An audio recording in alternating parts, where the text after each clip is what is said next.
義経がどうだったか、はい。このモンゴルの地で確かめたいと思います。迷子だ。迷子な。い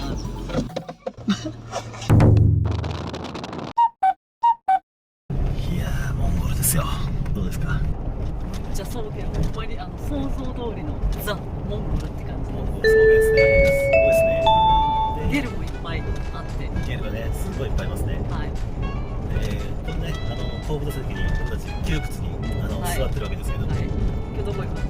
今日はね、この窮屈な状態で600キロ、600キロほど、60キロじゃなくて600キロ。はい、600キロってさ、そう、日本で言えばどっからどこまで的な距離とかわかりますか600キロといえば、東京間、めちゃくちゃ長ない。あれ約500キロぐらいだったと思います、確かね。もっと行くってことね。はい。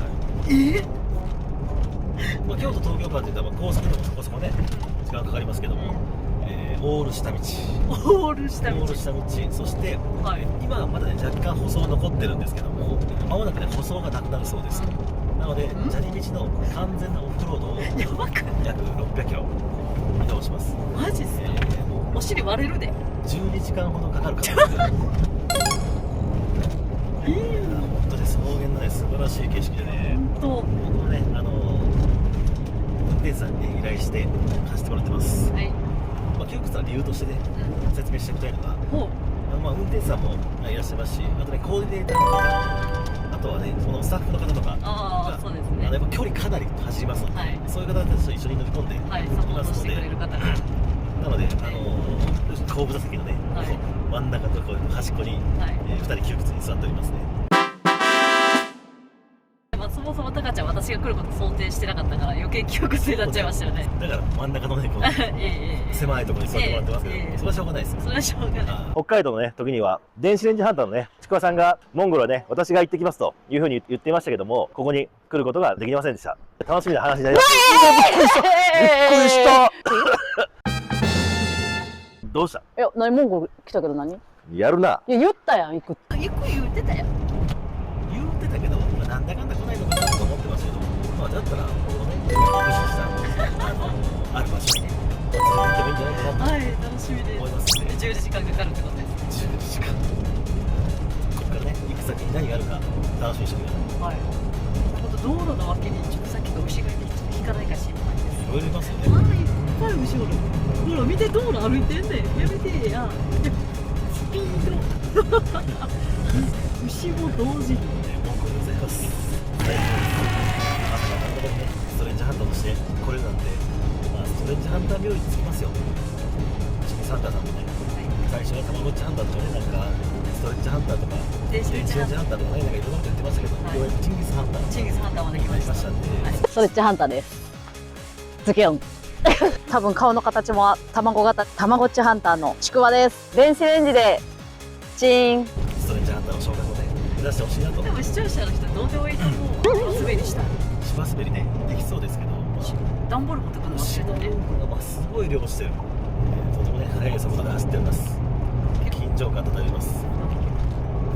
楽しんでいきましょうか。行きましょう。それでは、この先何があるか楽しみにしてください。楽しみです。それでは行ってきます。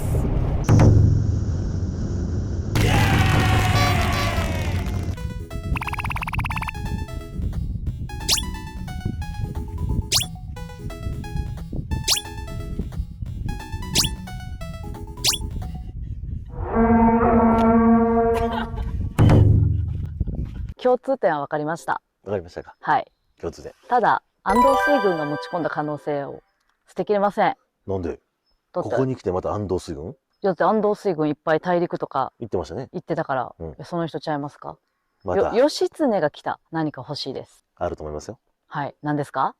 ロシアに半岸岬ある説。多分今誰かが、わーバフバフバフバフって交換をつけてくれてると思います。ロシアにはい。半岸岬っていう名前があるっていうこと自体が変じゃないですか。ロシアですよ。はい。恐ろしや。恐ろしや、イルクーツク、またロシカ。わーって言うてきましょうか。朝からずっと滑りやん。朝からだだ滑り。まあ基本滑ってますからね。はい。うんロシアのウラジオストックの方にあるっていう岬ですよね。そうです。はい。半岸岬。半岸岬。ありましたね。半岸岬ですよ。半岸。はい、ロシアの地名でそういう地名の付け方しないじゃないですか。しないと思います。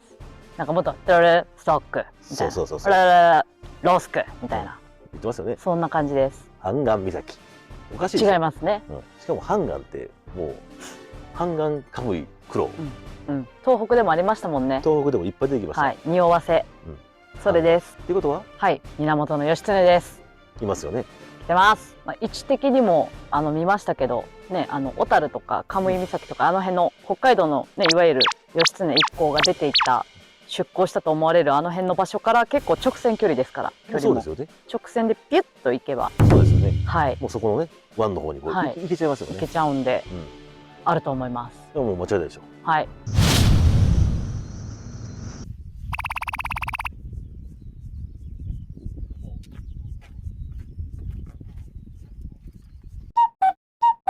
2つ目、はい、ロシアのウラジオストクですね。からさらに東北に120キロ行った場所にパルチザンスクという、まあ間違うんですね。はい、ございます。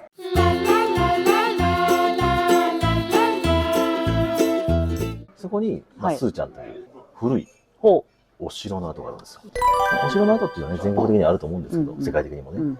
でも、これが今日、スーチャンである古い城、ここには言い伝えがあるそうなんですよ。なんすか？その言い伝えとは、じゃあこれ読みますね。イーポンから落ち延びてきた武将の築いた城の跡だと言われてるんですよ。イーポンというのは日本の訛りなんですね。さらに、その落ち延びてきた武将の彼は、後にこの城を娘に預け、自分は中国本土に攻め入って、その大王となったという、その大将の名前は金内誰というんだそうです。金内ですよ。金内、元気系。そう。それが生き延びてきたイーポンからね、来た武将がね、その城をね、娘に預けて、なんと中国本土にも攻め入って、大王になったんですよ。金内。義経ですね。そうですなんですよ。すみませんね。私こんなもん飲んでますけど。パルチザンスクの私詩書を調べて、詩の紋章を調べてきたんですよ。見てもらえます？こちら笹林道ですよ。笹林道ね。一緒やん。もうね、もう現代にまで残ってしまってますね。もう笹なんてね、この辺にないんですよ。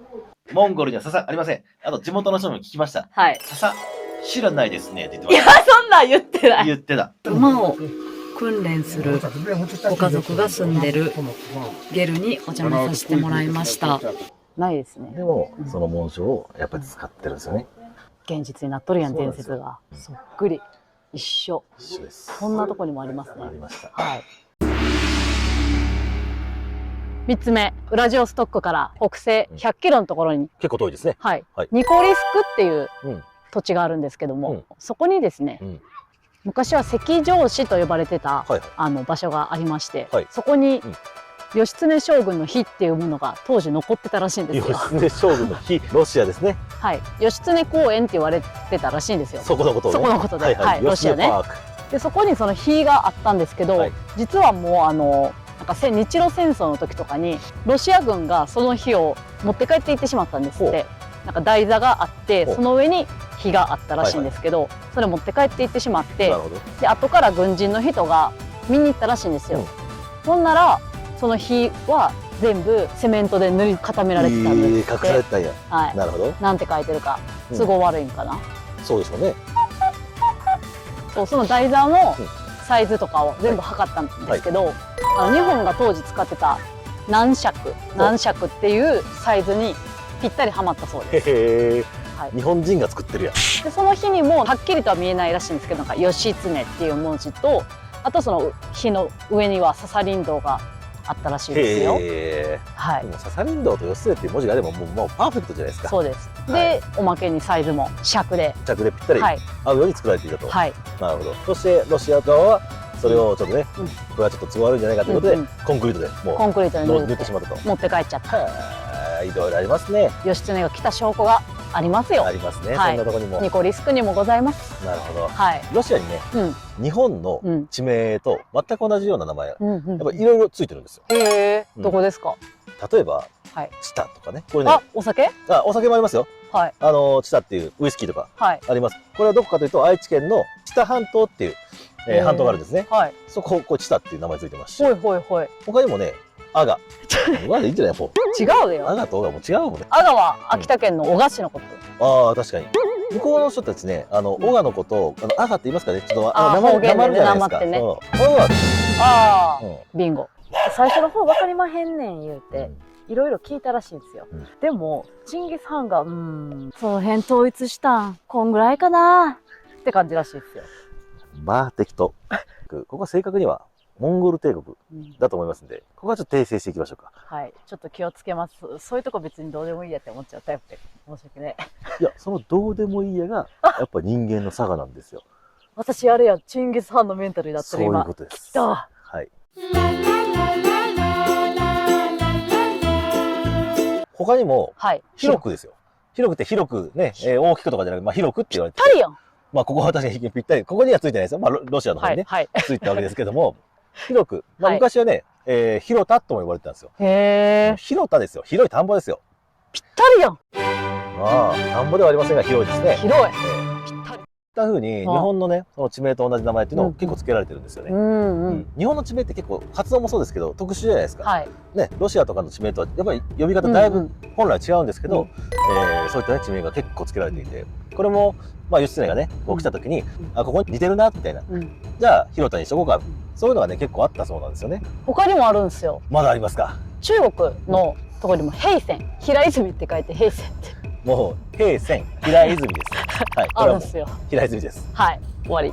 まあこんな風にね何を笑ってるんですか。地名ですね。うん、ロシアのさまざまな地域、そして中国にも欧州平泉の平泉うん、っていう地域があったりとかね、はい、さまざま日本にね関連する名前がついていて、うん、これはやっぱり日本と関連が必ずそうですねあるんじゃないかとそうですね思います。ので、皆さんねまたこれをねどう思うか、こじつけたろうとかね、まあ、いろんなこと言うと思うんですよ。うん、ね、大歓迎でございます。ね、グッドボタンもたくさんお願いしますね。こういうやつですよ。さあ皆さんどうでしょうか。義経が大陸へ来た証拠というのは、うんこれぐらいです。これぐらいです。いや、こんなにあります。いやもう十分です。もう十分めちゃくちゃある。めちゃくちゃあるめから。はい、たくさん紹介しましたんで、まあ、皆さんね判断してください。うん、もう僕たちはこれだけ調べてきましたんで、あとは皆さんにもうお任せしたいと思います。はい。義経が大陸に渡ってきて、うん、足跡は分かりました。証拠ばっかりでしたね。はい。でもよ、それは伝承ですよ。あくまでもね。あくまでもあくまでもね。そうそうですね。もうちょっと文書的なこととかも言ってみましょうよ。チンギス・ハンが日本出身だと言わせるようなうん文章、あります。何ありますか？まあ僕がね、やっぱりパッと思いつくのは、ドルジのチンギス・ハン伝かなと思うんですけど、ドルジ文章のチンギス・ハン伝からいきましょうか。はい。はい。東方見聞録先がいいですか？いやいや、でもドルジの天気。ドルジのチンギス・ハン伝ですね。チンギス・ハン伝。はい。はい。では早速、カンペを読ませていただきます。はい。例のごとくカンペでございます。残ってる文章をちゃんと言いたいので。そうですね。皆さんに私たちは正確にお伝えする義務がありますから。はい。はい。皆さんのせいですよ。私がカンペを読むのは。ね。いきます。はい。我は御身に対して白霊弱である。テムジンは反対に高岩である。白霊弱は一年を通じて北国にいるが、高岩は寒さが来れば南国に飛んで暇を求める。まずテムジンというのはですね、うん。前半でも言いましたけど、うんチンギス・ハンの幼名といいますか、そうですねもともとのお名前はい。ですね。白霊弱と高岩といううん。鳥ですね。渡り鳥かうんずっとそこにいる鳥かっていうことではい例えてるんですけど、はいこれはチンギス・ハンの敵の武将が、うんなんかチンギス・ハンが配下に置いているうん武将さんに言ったセリフなんですよ。なるほど。俺は一年通じて一生モンゴルおるけど、うん。あんたんとこの上司は夏はここ来て、冬はどっか南へ行きよるとうん。いうふうに言ったとうん。言われてるんですけど、はい。これをどう捉えるかと言いますとですな、はい。異民族ということですね。なるほどね。でしかも南なんですよ。南ね。はい、北海道とか日本とか。まあそうですよね。はい、ここよりはもっともっとそうですねもっと南の寒くないね。そうですねここに。はい、逃げ寄ると。逃げ寄るとそれを敵方が言ってたわけですね。言ってたわけです。おほ結構まあ有名だったんじゃないですか。その当時はもう公然の秘密と言いますか。なるほどね。はい。夏だけあいつ現れると。うんでも実際避暑地行ってたからまなるほどね。あ、うん、間違いなく、まあ南の方に行ってたっていうまあ話は出てますね。そうですね。出身が違うと、モンゴルではない。うん。それも面白い話だと思います。まだまだあると思いますよ。シーボルトって知ってますか？シーボルトしてますよ。シーボルトさんお医者さんなんですけど、はいはい。民族学っていうのも研究しておりまして、はいこない言いました。ちょっとカンペ失礼します。はい。中国に渡った時に県西寧時っていう、県西寧はい、時期。碑文をほう。見たそうで、碑文ね。はい。まあ現地の人に内容を聞いたそうなんですよ。そのシーボルトさん自身は読めなかったんで、はい。はい。なんて書いたかというと、はい。元の大祖はもともと日本人で、兄の怒りに触れて蝦夷に渡り、彼らを服従せしめて、満州に移って蒙古に赴き、中国を治めて帝位に上り、源氏の元を借りて元と国号を改めた。言っちゃった。シーボルトさんも答えまでたどり着いたじゃないですか。僕としてもちょっとショックですね。ここまで必死で、もう必死こいていろいろ調べてきたのに。たどり着くのが遅く、モンゴルで申し訳ございません。大昔にシーボルトさんそれ言ってたら、もう日本でそれで、はい、あ、こう言ってますから間違いないですねってうんできたような気もするんですが。まあ、どうしてもモンゴルに来たかったので、私がタカちゃんに言わなかったっていう節もあります。すいません。なるほどね。はい、すいません。まあまあいいでしょう。はい。はい、シーボルトさんも、こうやって僕たちの後押しというかね、まあはい大昔に後押ししてくれてました、うんもうすでに。はい。はい。なるほどね。タカちゃんも持ってるでしょ？何を？ネタ。ちょっとカンペお願いします。はい。東方見聞録。まあね、名前だけは聞いたことあると思いますが、うん。これね、何かというと、マルコ・ポーロがね。先言わんといて、僕の説明の番。あ、はいはい。今ね、おいおいマルコ・ポーロがうんアジア諸国を旅した旅行記のことをへー。東方見聞録というんですけども、ガリバー旅行記ではないんだね。ガリバー旅行記ではないではい、すねわ。かりました。はい。で、そこにうんいろいろ書いてあるんですよ。え不備来藩に謁見、日本のことを黄金の島、ジパングといったことが有名と。うん。習いました、教科書で。おお、うん。これは不備来藩がチンギス・藩から聞いた話として、うん。こっからですよ。はいこれ正確に読みますね。はい。我が国の東方の一古島ジパングには、金銀宝玉の産出がおびただしく、うん国中のあるところには金銀珠玉を持って作られ、うん三千と輝く殿堂がある。と書いてあったんですよ。うわあ。どうです金か？閣寺やん。金閣寺ではありません。行きましたよね。もうすでに私たち。金閣寺。三千と輝く金色の金色の殿堂がある。もしかして、はい。これは平泉にあった金色堂なんですね。繋がってしまいましたね。もう繋がりました。金色堂、ほんとね、金ピカに輝いてましたね。はい。輝いてました。屋根の瓦以外は全部金ピカっていう金ピカです。感じでしたね。はい。が南方の夜光街のね。そう。夜光街のなんかこうキラキラしたものが、こう柱と遺体がね、安置されてる、こことクジャクのところと、こう、バーンみたいな。すごくわかりやすい説明ですね。こことクジャクのところと、バーンみたいな。だってそれ、フビライハンがチンギス・ハンから聞いたって言ってますからね。もう、じいちゃんから聞いてるわけですから。はい。近いよね。距離も近いよめちゃくちゃ近いで。すよ。じいちゃんから話いっぱい聞けるもん、私も。ね聞けるよ。え。じいちゃんからそれ聞かれたらもう、ああ、そうなんだってなりますよね。なるなる。うんモンゴルのじいちゃんも言ってたもん。誰？私のモンゴルのじいちゃん。めちゃくちゃそっくりな人がね、現れたんですよね。まあまあ、それはいいですよ。それはもう、はい。写真も何もありませんからね。はいすいません比べようもありません。もうこれで間違いないじゃないですか。はい。だって、モンゴル来たら分かりましたよね。うん。金銀に輝く、金銀財宝、こう金、うん金に輝くものであんまないですから。そうですね。金ピカなものをほとんど見てませんから。うん。なのでね、うんもうこれは間違いないんじゃないかなとお思いますよ、僕は。だって言ってるもん。ジパングにあるよって。うん。なるほどね。間違いないです。そうですよ。はい。まあこのようにね、はい。もう何人もが、うんまあその文章であったりとか、うんそういうものをちゃんと残していて、はい。そこにちゃんと書いてあるわけですよ。うんまあ決定的なものとしてはもうシーボルトですね。はい。もうこれがもう確定ですね。はい。こんだけしっかり書いてあれば。兄さん。兄さんと呼ばせていただきます。兄さんね、ありがとうございます。もう碑文ね、もうちゃんとそれ文章として残してるわけですから。うん。そこに書いてあって、ジンギスさんもう日本から来たぜって書いてありますんで、それは間違いありません。で、まあそれだけじゃなくて補足の文章としてもね、うんさっきも紹介したうん残り2つはいありますから、はい。まあ間違いないでしょう。その間違いないです辺をね、状況証拠と言いますか。そうですね。はい。皆さん、もう信じてください。僕たちがやってることをお願いします。今ね、夜の8時なんですよ。めっちゃ明るくないですか？夜の8時っすよ。この明るさ。すごいよ、モンゴル。やばいっしょ。夜の8時です。なんとね、日の出はもう4時ぐらいからね、はい。明るくなってまして、日没、日の入りですね。10時です。はい。 10時まで明るいです。はい。夜8時、全力で僕らは撮影できます。はい。やったありがとうございます。太陽まで私たちの味方です。はい。ありがとうございます。ありがとうございます。じゃあ次行きましょじゃあ次、まだまだありますから、行きましう。はい。ょうね。行きましょう。じゃあ続き、見てくださいね。はい。はい。プラッシュマウンテンやんもう。すごいね、すごい。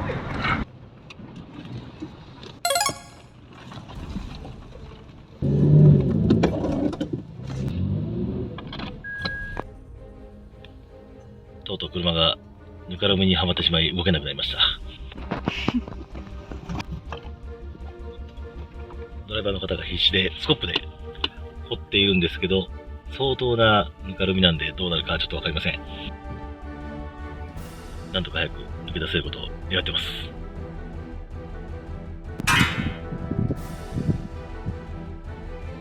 このね、後ろ見ていただいたらわかると思うんですけど、すごいね、ぬかるみに、はまってから、ドライバーさんはね、近くのゲルに助けを呼びに歩いて行かれましたが、結構多分往復でも時間かかるんじゃないかなと思うんですけど、彼から1時間ぐらい待ってる状況、なんとも言えない蒸し暑い状況の中、動けない状況になっております。ちくわさんは、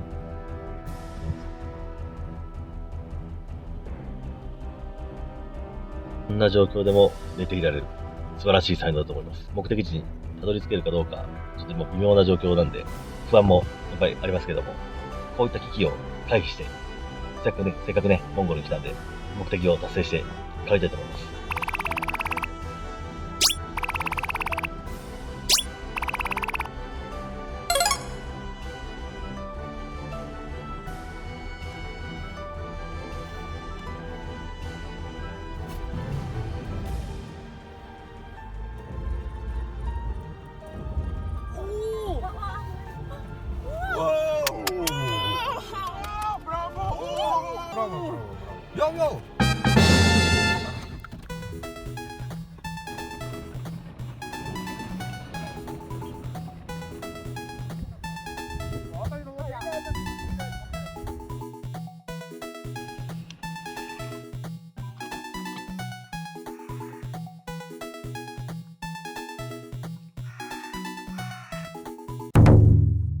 どこですか、これ。ここ今。いや、それはもう、タカちゃんの人脈の駆使のおかげの場所ですよね。ありがとうございます。ここまでね、様々な人脈を駆使して、もちろんね、このチンギスハンターさんもかなりの人脈をね、駆使して、アポイントを取っていただいたりとかね、してきました。そしてここ、ダダルというところです。ダダル。ダダル。どこっすか？ウランバートル、わかりますかね？わかります。首都ですね、モンゴルの。モンゴルの首都から約600キロほど北東ですね、の方に行きまして、ロシアの国境から近いところになります。もうね、この、僕たちのこう見てる景色ね、皆さんからすると左の方には山があるんですけども、それを越えていくともう、ロシアが控えていると。もうそんな場所ですね。怖いですか？はい。今のね、ご時世ちょっとね、怖いとこありますけども、ロシアが近いですよ。そんなところに来てしまったんですね、我々は。そんなところに来たんですよ。はい。気持ちいいところですね、ここね。はい。丘の上です。気持ちいいです。丘の上の田村麻呂。はい、丘の上のポニョ。でも確かに丘の上でもありますね、坂の上だ。丘の上のポニョ。崖だ。後ろにはね、お坊、神聖なお坊がね、ありまして、こう立派なお坊ですね。立派です。すごく大きいです。道中、私たちも休憩中、お坊、間近に見てきましたけど、比べ物にならない大きさですね。ですよね。はい。本当に立派なお坊です。はい。はい。神社と同じようにお坊に来たので、まず、お参りのようなね、をさせていただいて、今、このね、撮影をさせていただきます。はい。今回、何の話しますか、今は。チンギス・ハンの命日にちょっと関係するものですね。なるほど。先ほどお話ししたように、チンギス・ハンは8月に亡くなったと言われてます。なんか8月18とかその辺だろうなみたいなことですよね。そうですね。はい。多少の誤差はね、ありますよね。あると思いますけど、大体8月だと言われてます。そのお坊祭りっていうものがモンゴルにはありまして、そのお坊祭り、これですね、このお坊。お坊ですね。はい。お坊とは見てもらってわかるように、石とか木の枝とかを積み重ねて、天とのつながりを象徴するものなんですね。で、テンゲル信仰、モンゴルの古い信仰で天とのつながりを大事にする文化だったので、今もテンゲル信仰のこのお坊が大切にされてきてます。で、遊牧民の繁栄とか、自分たちが生きるのに必要な家畜の繁栄とかも祈ったようなものがお坊になります。で、そのお祭りが8月にあるんですよね。そうです。はい。一般的にはさっき言った家畜の繁殖とか繁栄とか自分たちの繁栄とかを祈るんですけど、ある一説には、チンギス・ハンの命日を改めてお祭りするお祭りの一つだという説もございます。なるほど。亡くなった時期と一緒ですもんね。お祭りの時期、はい、一緒なんで、そうですよね。不思議ではない。不思議ではないですね。はい。特に義経はね、信仰には熱かった人ですから、そうですね、もう。そのお寺もそうですし、はい仏像を掘ったりとかもそうですけど、うんあとね、神社。はい。やっぱりこれって地域のね、繁栄だったりとか、子孫繁栄だったりとかって、まあこのお坊の考え方と、やっぱり類似してる部分もありますから、そうですねまあそういう部分は義経もやっぱり信仰深かったんじゃないかなと思いますし、はい命日に合わせてうんお坊祭、お坊祭りをはい。してるっていうのは、まああり得る話なんじゃないかなとは思うんですけどね。はい。日本にもはい近いものが実はあるんですよ。お盆祭りが、お坊祭りは残念ながらあ日本にはないんです。チンギス半島のつながりってことですかね。そうです。はいはい。まあ京都、はい。ご存知ですか、京都。ちょっと存じ上げないです。いやいやいや、知ってますよね。はい。京都市ね。はい京都の鞍馬寺。鞍馬寺って義経と関係ありましたよね。牛若丸。そうです。シャナオ。シャナおオです。ーい。シャナオ。ね、そこから黒はい。ですね。はいじゃあ黒からシャナオか。ちょっとその順番は私も存じ上げません。シャナオ、シャナオですね。そう、いや、そのシャナオはよく覚えてますね。シャナオと太陽、太陽って意味だから。そうです、そうです。はいシャナオね。え、こけとつながるな。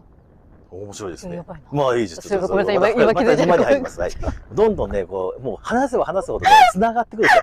点と点がもすいません。う、もうすごい絡み合う。ねはい、すいません。話ごちゃごちゃになりますので、はいちょっと話進めます。シャナオですね。はい。これまあ源義経ですよね。うんこれ鞍馬寺でも、なんと源義経の、お、こう、祭事とかね、はいはいなんていうんですか、あれは。義兄祭。あ、義兄祭はい。という、まあ、お祭りをやってるんですよ。おい、8月15日。 8月15日なんです。はい。 8月15ですよ。お盆のね。お盆の。 8月15に、義兄祭という、はい。要は義経祭というのをそうですね。執り行ってるんですよ。義経を供養するお祭りですよね。そう。はい供養ですよ。これなんか近い時期にね、モンゴルの方でもなんかありますね。お坊おさん。坊祭や。また繋がってしまった。例えばね、ノアの箱舟がね、うん。漂着した日、うん。それと祇園祭りが同じ日に開催されるように、うんうん。違う地域でもはい同じ祭りを同じ時期にやるんですよね。おお。世界ね、こんだけ離れてるので。はいはい。まあ日本とモンゴルもかなり離れてますよね。でも同じ時期に同じ人のことをもしかしたらお祭りしているかもしれない。うーわ。いやでもまあ、100歩譲ってそうだとしましょう。はい命日がチンギス・ハンと一緒で、祭りも鞍馬寺も、はいの義兄祭も一緒の日にち。はい義経を、つまりチンギス・ハンを祀ってるとしましょう。うんうんなんで知ってんのそんなこまあそれはね、僕たち長く追っていたじゃないですと。か。はい。口伝ですよ。空伝。はい誰かが伝えたいう。口伝えですよ。わおこそこそこそ言うて。はいはいはい。次の人に引いてきて言うて。わかりました。こそこそこそ行ってきて。わかりました。戻りましょう。はい。はい。口伝ですよ。はい。じゃあ誰が伝えたのか。はい。はい、どうぞ。日立坊海藻だと思います。なんで知ってんの？もう、日立坊って言った瞬間に正解なんだから、しかもね、普通そんな人の名前あんま出てこないんだけど、なんで知ってんの？調べたからです。素晴らしい。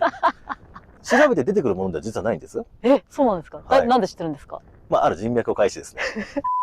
と言いましょうかね。うん。そういう方からもうちょっと、ありまして、あ、来たよと。うん。言って、最後、こうやって、出てきて、それほんまに動画で言っていいことなの？ちょっともういいでしょ。ほんまに？多分。で、来たよ、みたいなことをね、ちらっと聞いたかもしれません。ちょっとね、ぼやかさないといけない部分もちょっとあるので、その日立坊海藻が伝えたとはい。いうことに、義経はね、はいやっぱ京都に思いも馳せていたので、もともと住んでいましたからね、海藻さんと、うん。わし死んだら、鞍馬の坊さんのところにちょっとお伝えしといてもらえますかと。うんそういうことでね、なので、同じ時期はい。に同じようなお祭りを開催しているということですね。日立坊海藻さんには伝説ありますもんね。400年ぐらい生きて1000人になった。ありますね。で、その時に自分が義経のことを見てきたかのように、いろんな人に義経の話をして回るっていう伝説があるんで、なんか今のタカちゃんの話を聞いて、あ、なるほどなと。その伝説のもとは生きて帰ってきて伝えたっていう、そういうところからなってるんだなっていうのは腑に落ちましたね。また一致しましたか。はい。つながりましたね。つながりました。400年生きたんですね。人間ですか？宇宙人です。もう人間じゃありませんよね、400年。生きれませんから。でもそれぐらいもうリアルだったってことですよ。ということですよね。うんそれがもうね、広がってうん、尾を引いて400年っていう風になったのかもしれませんが、うんね、実際に400年生きたのかもしれませんけど、はいまあそれはわかりませんが。はあ。でもね、まあそのね、義経、はいまあつながりがあるというのはまあ分かったと思うんですけど、義経が亡くなった時期っていうのは一般的にはその時期じゃないですよね。そうですね。まあ、旧暦の4月なんで、平泉で話をしそうですよね。だましたけど。からまあ5月、6月あたりに亡くなってっていうことになってますけどね。うんそれが本当だったら、鞍馬寺では5月か6月かね、その辺にはい。義経さんの供養うんをされてるのが普通じゃないですか。はい。じゃあ本当は8月だったってことですよね。平泉での疑問がモンゴルで解決してしまったということですね。鞍馬寺で義兄祭義経祭り義経を抱擁するのがあるんですよ。こうナームってこう義経が死んだのは6月中旬。法要やってんのが、だいぶズレがある。何の縁のゆかりもないお寺やったら、まあ、最悪、ちょっと勘違いしてんのかなとかそうだね。思いますけど、うん鞍馬寺はもう牛若丸として育って、なんかちょっとおかしいなっていう違和感は、なるほど。私は持ってます。すっきりあー、すっきり。青空トイレ。謎が解決したということです謎がよね。解決しました。うん。謎が一つ解けて、はい。日本とモンゴルがつながって、義経とチンギス・ハンがつながりました。そしてまた新たなね、ものをはい見て、またお話をしたいと思いますので、はい。移動しましょうか。はい、行きましょよし。う。よし。では、行こう。よ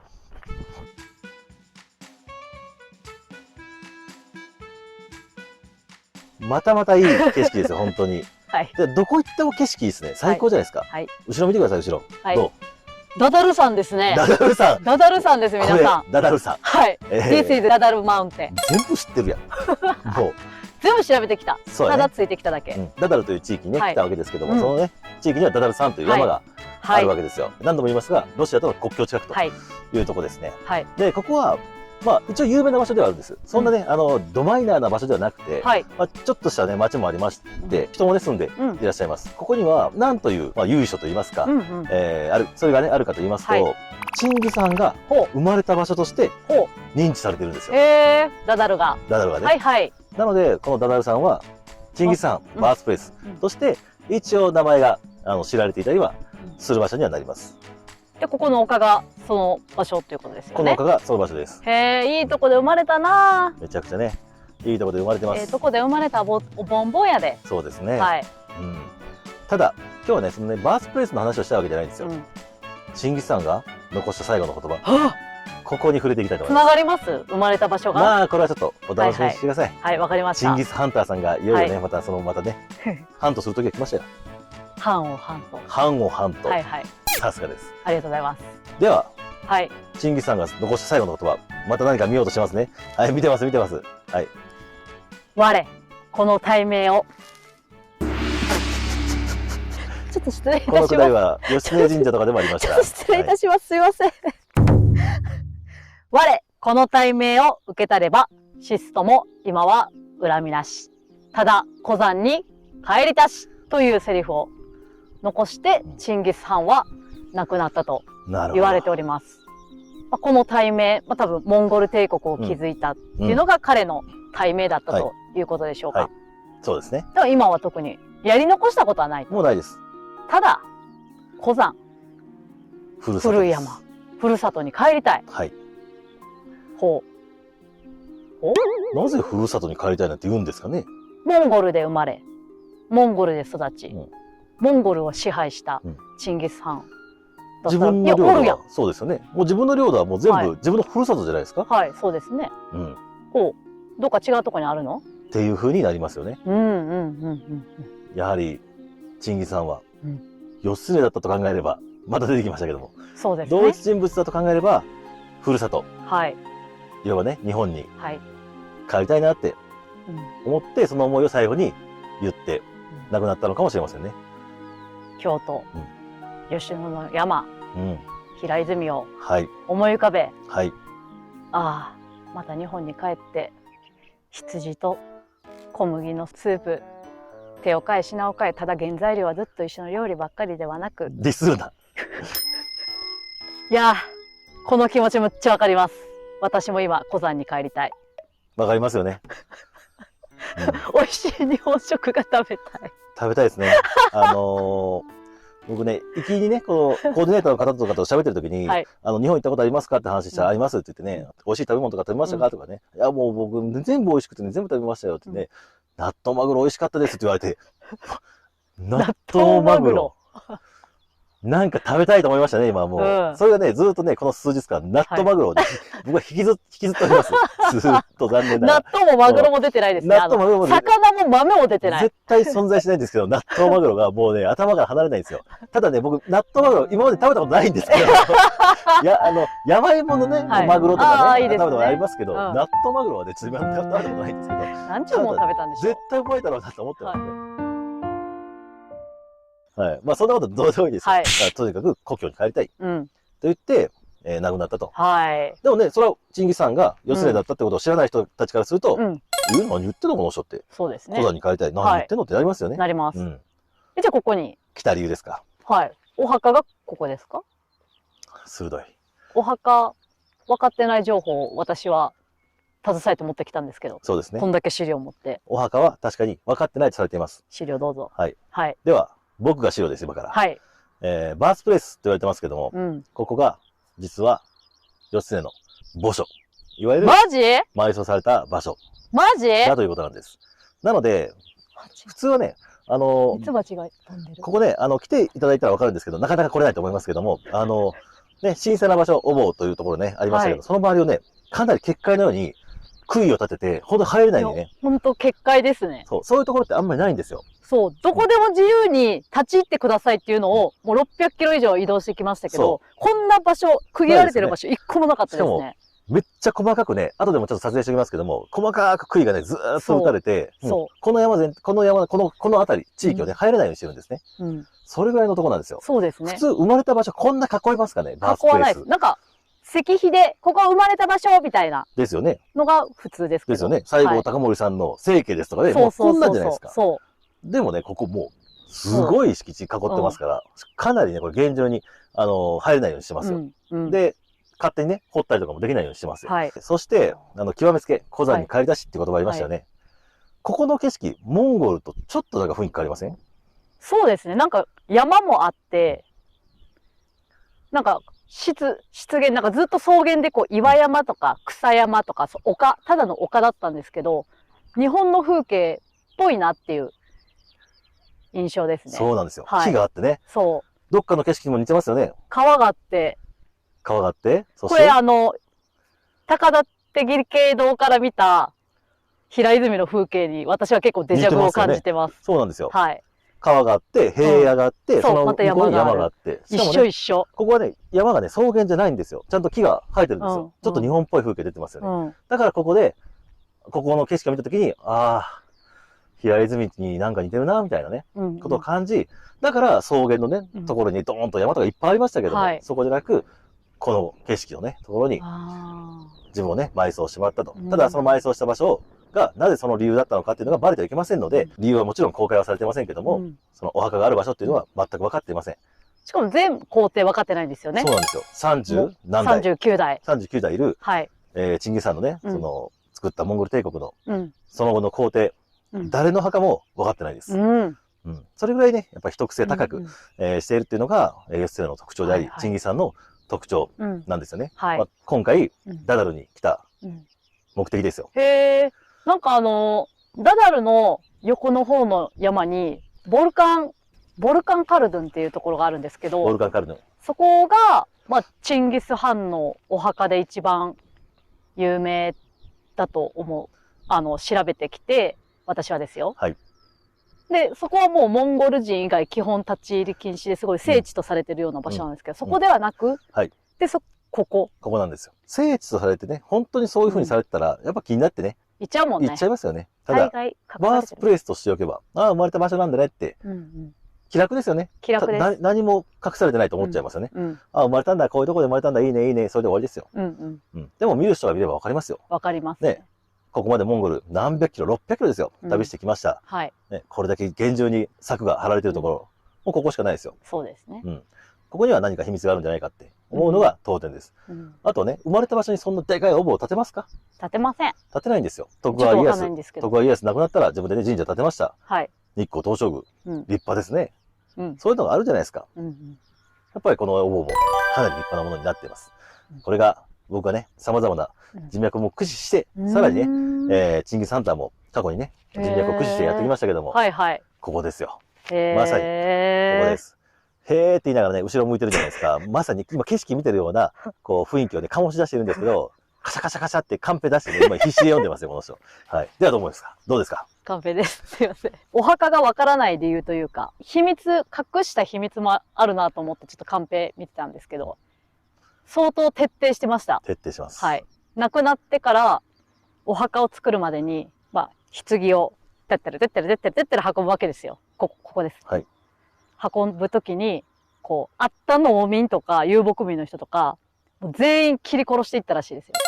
もう徹底的に隠して、チンギス・ハンが死んだことを知られてしまったら多分揺らいでしまうから。そうなんですよ。だから徹底して隠す。なのでもう往復あった人、地位関係なく農民だろうか何だろうが全部殺してしまい、埋めた後も馬1000頭1万頭とも言われてます。めちゃくちゃ踏み鳴らしたそうですよ。わからんように。絶対わからないよね。そう、うん、徹底してますね。うん、だから今も具体的には分かってないです、ね。分かってないんですけど、ここの場所を見たらっぽいなっていう感じですよね。はい。はい。分かると思います。はい。義経はやっぱ自分の遺体ね、それを持って帰られるとかね、そういう嫌なんですよね。すり替えをしてきたわけじゃないですか。自分の遺体っていうのも実際死んでしまったらどう扱われるか分からないので、何が起こるか分からない、それを恐れたんでしょうね。なので徹底してそこまで隠す必要があったということですよ。わかりました。はい。はい。来てよかったですね。よかったです。来ないと分かんなかった。分かんないですよね。分かんない。実際目で見ないと。はい。よかったです。いい景色。ね。それじゃあ。はい。行きましょうか。行きましょう。次はチンギス・ハンの名前です。名前ね。はい。隠された秘密あるんで。はい。じゃあそこに行きましょう。はい。行きましょう。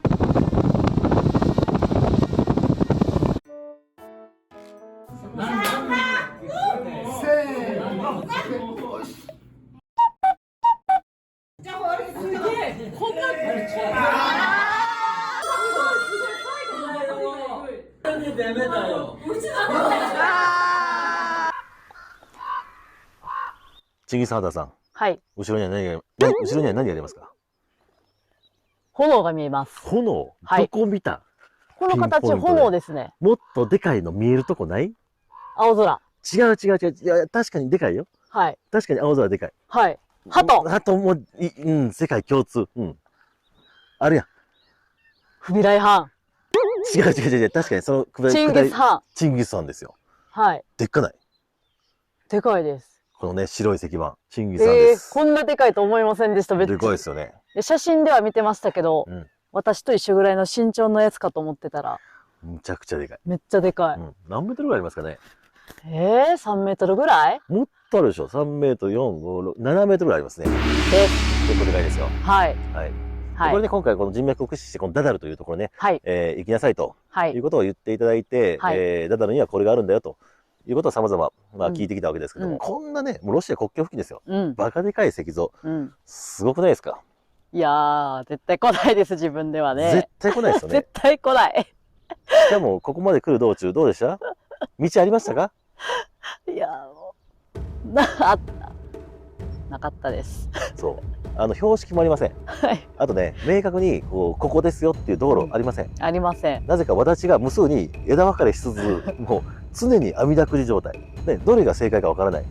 大体北東こっちの方かなみたいなノリでずっと走り続けていてね。何度も道を間違え。現地のガイドさんでももう道がわからない状態ですので、そんなところに来たわけです。チンギス・ハン。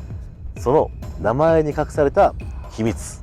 ということでやっていきましょうか。はい、やっていきましょう。はい。源義経を持っていくと、争いをそんなに好まない。はい。むしろ争いせずに避けて通れるんだったら、その方がいいんじゃないっていう、そういう人物ですよね。しかしチンギスさん、領土を拡大し続けていた。争いまくってるじゃないですか。でもその争いもやり口ありましたね。はい。できれば戦いたくない。なので噂を流す。バーッと。どんな噂？やっばいぞあいつみたいな。もうチンギス・ハンっちゅうやつはもう残忍極まりないし、あいつと戦うってなったらもう女子供は容赦なくむちゃくちゃされるし、男なんてもうさらにむちゃくちゃされるし、もうえらいこっちゃマッチにこうちゃ言うて、もう絶対戦ったらあかんぞっていう噂を流したんですね。はい。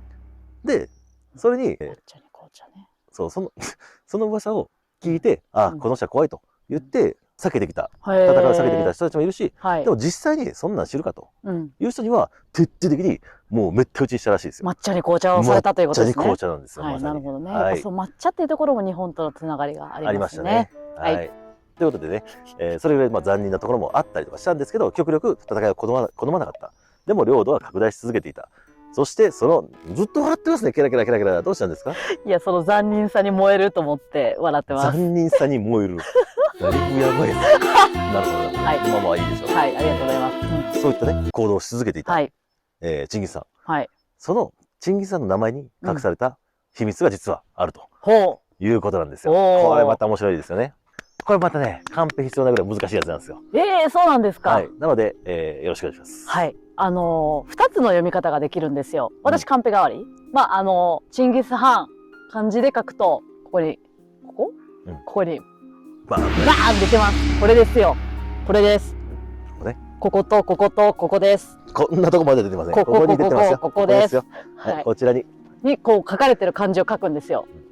これで、チンギス・ハンって読むらしいんですけど、そこに隠された秘密、丸一つ目。漢文での読み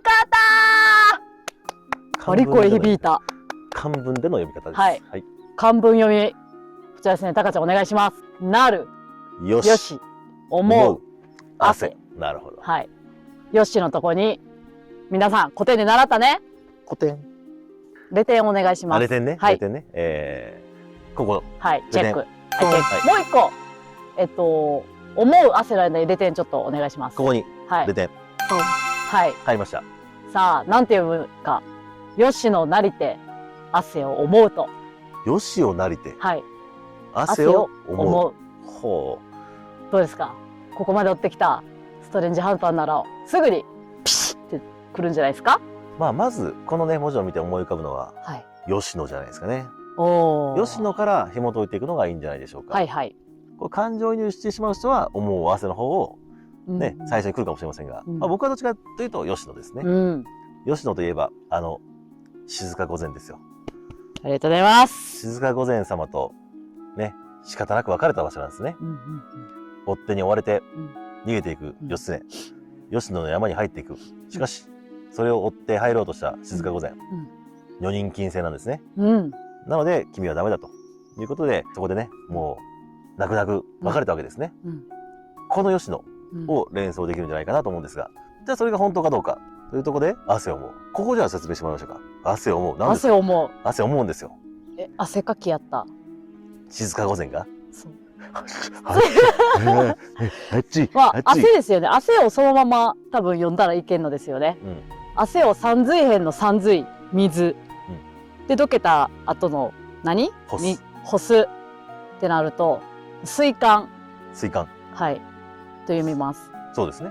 静御前の衣装を指すんですよ。ほ胸やう。隠してましたね。名前に。チンギさんという名前つ。に。胸やつだわ。なるほどね。はい。全部読むとどうなる？吉野で別れた静御前。はい。あなたを思っているよ。これが名前の由来ですね。違いましたか？合うてます。ああ、よかったです。合うてるよ。はい。確か合うてる。衣装ですよね。うんはい。そうや。そうや、そうや。カンペをちょいちょいと。ね、そうや、そうや、そうや。次何やったっけ言うて。吉野のことを思って、吉野のことを振り返り、うん静御前のことを思う。やっぱり声響いた。いいですね。いいです。ロシアまで声は届きましたよ。ありがとうございます。世界に響き渡ります。っていう静御前の思いですね。まず一つ目が漢文読み。そうですね。二つ目、はい。万葉読みです。万葉読み。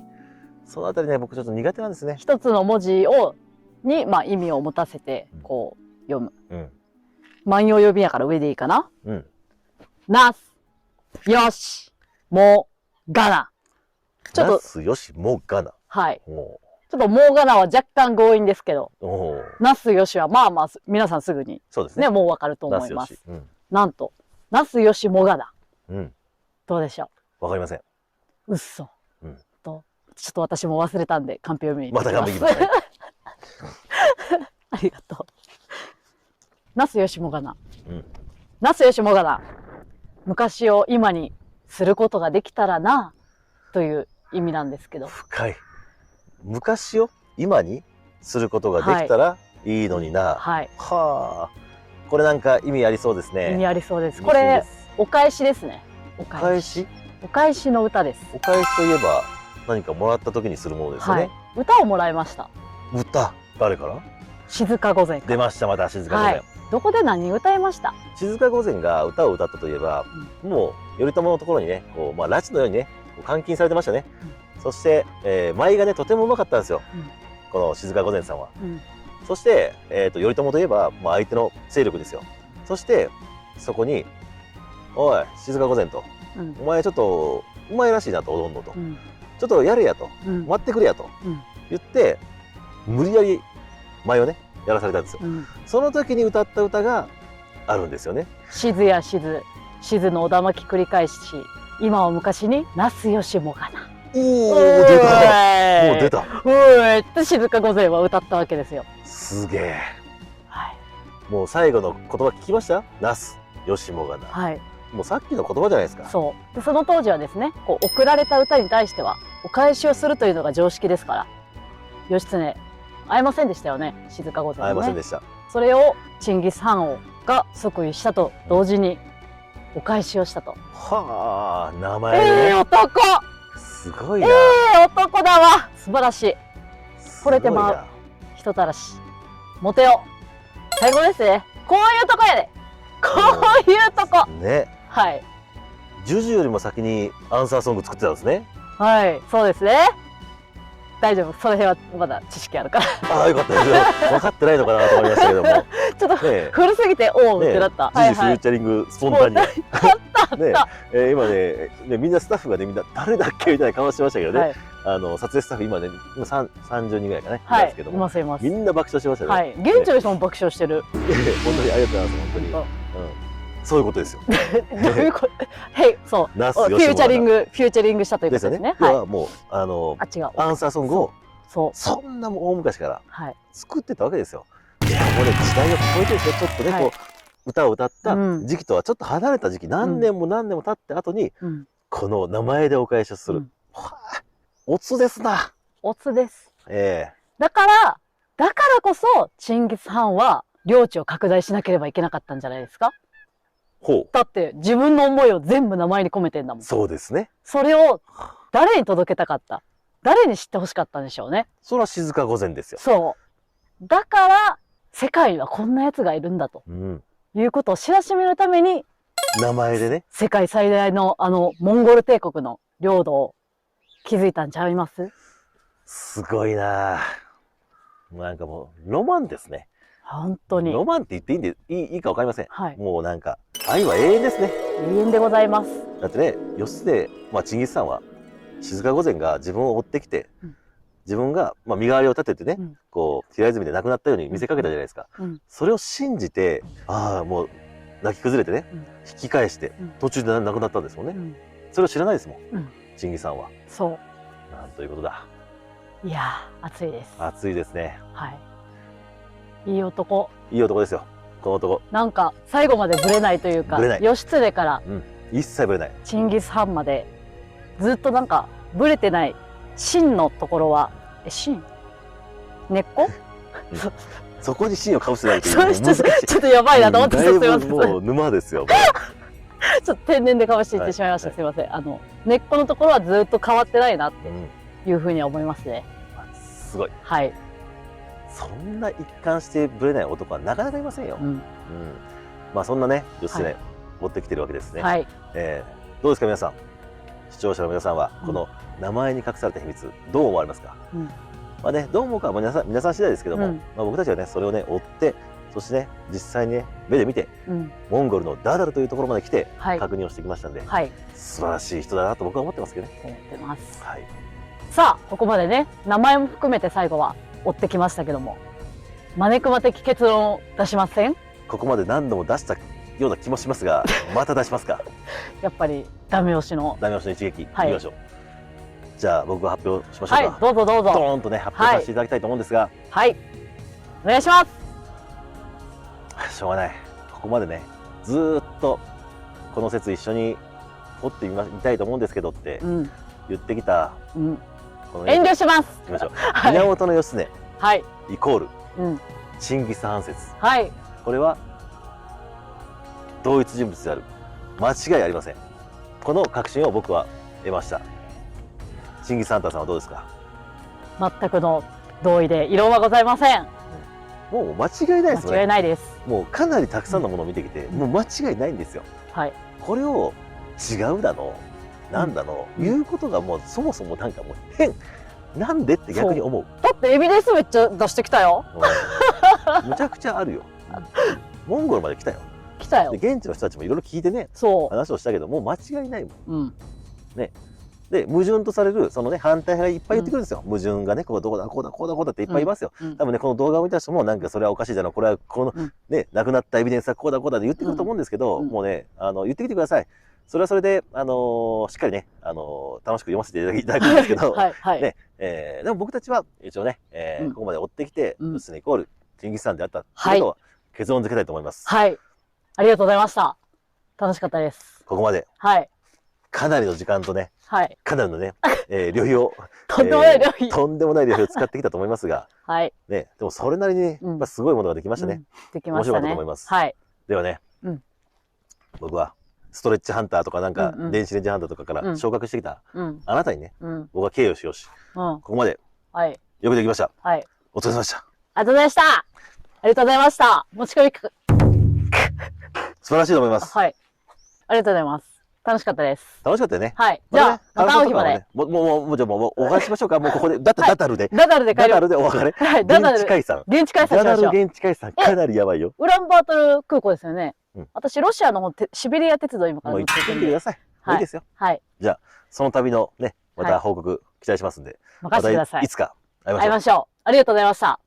じゃあな。バイ。バイ。うわ、びっくりした、いった。おはようございます。おはようございチンギス・ハンのその後のことを調べたんですよ。ます。調べたんや。はい。話聞いてくれます。この会ってない間に。そう、やりましたよ。やりましたよ。これ大都会でやってるからね。めっちゃ恥ずいからね。めちゃくちゃ街の中に呼び出されまして、しかもね。ちょっとカンニングペーパー使っていいですか？